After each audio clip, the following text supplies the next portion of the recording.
पक्ष अब देखना होगा किस तरह से इस पूरे मामले के बाद राजनीति गर्माती नजर आती है। बहुत बहुत शुक्रिया आप दोनों का हमारे साथ चर्चा में जुड़ने के लिए। आगे बढ़ते हैं।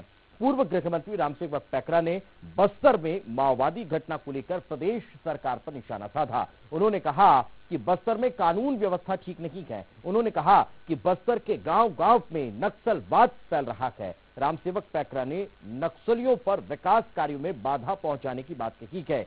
बीजेपी नेता ने नक्सल समस्या के समाधान मामले पर प्रदेश सरकार को फेल बताया है।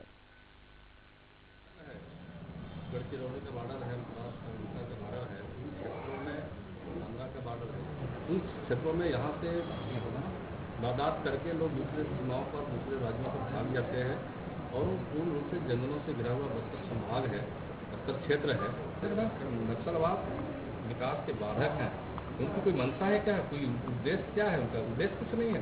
ये शोषण करने का सब कोई उद्देश्य नहीं, लेने का काम उनका कोई काम नहीं, कोई और लोग किया तो ठीक करने की आवश्यकता है। कानून व्यवस्था ही तो समाज का सुरक्षा के क्षेत्र में काम करने की आवश्यकता है, क्योंकि पुलिस प्रशासन का काम या शासन का काम जनता सुरक्षा देना ही काम है।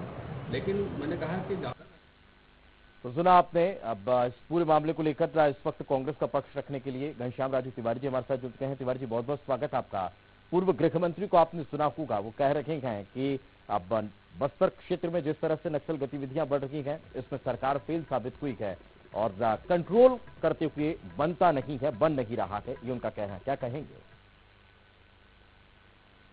दुर्भाग्यपूर्ण है जिस प्रकार से 15 वर्षों तक डॉक्टर रमन सिंह जी की सरकार और रामसेवक पैकरा जी गृह मंत्री रहे हैं। निश्चित ही छत्तीसगढ़ इस बात को बहुत भली भांति रूप से जानते हैं कि एक रबर स्टैम्प गृह मंत्री रहे हैं, जिन्होंने हमेशा ये दावा किया 15 सालों में नक्सलवाद के समाप्ति को लेकर, नक्सलवाद के बैकफुट पर जाने को लेकर। लेकिन सच्चाई ये रही कि एक कंबल वाले बाबा के शरण में पड़े रहे और अंधविश्वास को बढ़ावा देते रहे। ये रामसेवक पैकरा जी का बैकग्राउंड आपको बता दूं।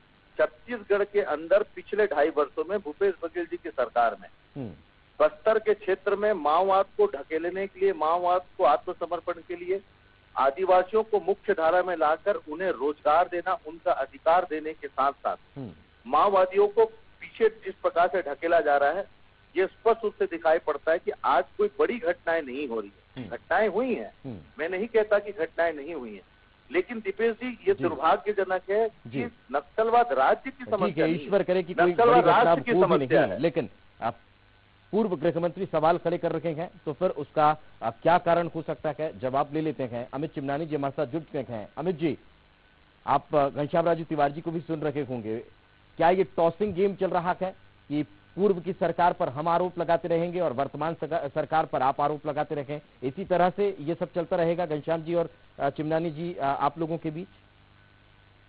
कुछ विषय ऐसे होते हैं जिसमें राजनीति न हो करके हल निकालने का प्रयास करना चाहिए हर सरकार को। भारतीय जनता पार्टी नक्सल मामलों में हमेशा संवेदनशीलता से बात करती है। अपनी नीति हमने स्पष्ट रखी थी और आज 2.5 साल हो गए हैं। कांग्रेस की नीति क्या है नक्सलवाद के प्रति ये तो पता ही नहीं है, लेकिन इनके खुद के विधायकों के बयान आते हैं कि ग्रामीणों को पकड़ा जाता है और उन्हें नक्सली घोषित कर दिया जाता है। ये हम नहीं कह रहे हैं, ये रामसेवक पैकरा नहीं कह रहे हैं। उन आरोपों का क्या जवाब देंगे? और जब देख रहे हैं कि वहां पे पुलिस के कैंप लगते हैं तो वो लगने नहीं दिए जा रहे हैं, उसके पीछे इनसे कारण पूछा जाता है तो वो कौन सी शक्तियां हैं जो ये नहीं लगने दे रही हैं, ये हमसे ही प्रश्न पूछते हैं। सत्ता वाले लोग काम कम करें और प्रश्न ज्यादा पूछें तो उस प्रदेश की दुर्गति होना तय हो जाती है। ये तो मानेंगे ना कि सरकार काम कर रही है, कैंप खोल रखी है, नक्सल गतिविधियों पर लगाम लगाने की लगातार कोशिश की जा रही है। ये इससे स्पष्ट होता है। क्योंकि समय का अभाव है। बहुत बहुत शुक्रिया आप दोनों का हमारे साथ चर्चा में जुड़ने के लिए।